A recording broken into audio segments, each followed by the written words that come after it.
If we have been looking after our pollinators this year by growing lots of beautiful flowers, now's the time to reward ourselves by getting just a little bit snippy.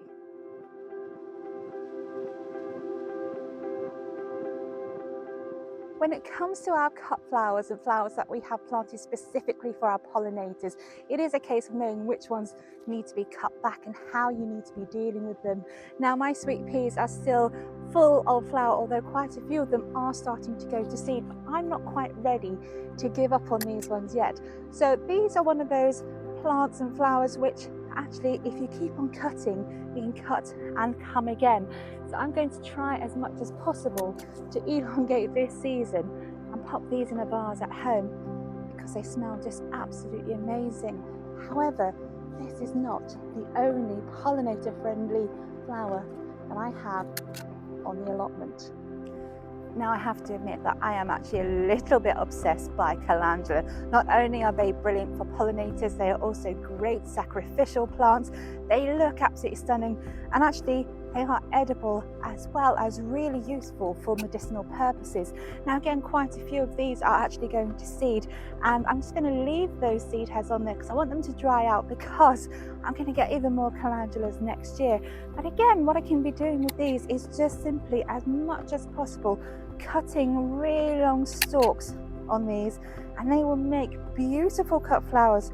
Oh, they will dry really brilliantly. We can make a calendula balm. Again, really good for your skin, really good for your lips, and they are just absolutely stunning. So well worth having a little cut of these ones, and maybe also thinking about drying them as well as using them directly. Now, for many people, dahlias are still really the main event, and obviously we can have these as our cut flowers, but we also need to be making sure that they will keep on producing and coming back. Now, sometimes we will actually have our little buds which are going to be coming through, and other times we will have our spent flowers. Now, we need to be able to identify the difference between those which are actually just coming through and those which are spent. So this one here is actually a spent one, and the way that I can tell that is because it's ever so slightly pointed.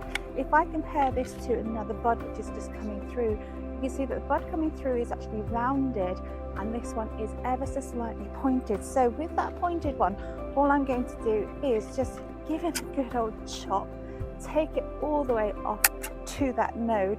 Now, what you can also do if you are cutting your flowers is take the flowers down to the next node, and what that's going to do is it's going to encourage more of your dahlias to come through. So again, it's another one of those flowers which the more you cut, the more you're going to get. But again, you need to be thinking where you're cutting them so that you're going to encourage more growth to come back through and get a lot more dahlias. We are still at the start of the season really with our dahlias, and we should be able to keep these going until around September, October time, especially because the season was a little bit late this year in coming, and we've still got quite a few months of blooms to go on these stunning different varieties. Don't forget though, leave a few for the pollinators as well, especially if they're open pollinators like these ones. And the sunflowers are actually going to stay where they are, and I have plenty of nasturtiums which are looking absolutely glorious. I'm just dipping in every now and then to actually pick some of those for culinary purposes, but they are brilliant for companions. Here I am though at my lavender, and I have a lot of lavender next to my fruit bushes specifically to encourage the pollinators, and they are still doing their job. However, some of them are getting a little bit out of control and really need cutting back. So I'm not going to cut all of them back because some of them are still needed. But I'm just going to not be too precious, just grab bunches of this, chop it, and then I am going to hang these in a nice dark cool place such as my shed, and that's going to help to dry the flowers out so that they retain that colour and a little bit of that stunning aroma that we need as gardeners through the winter seasons.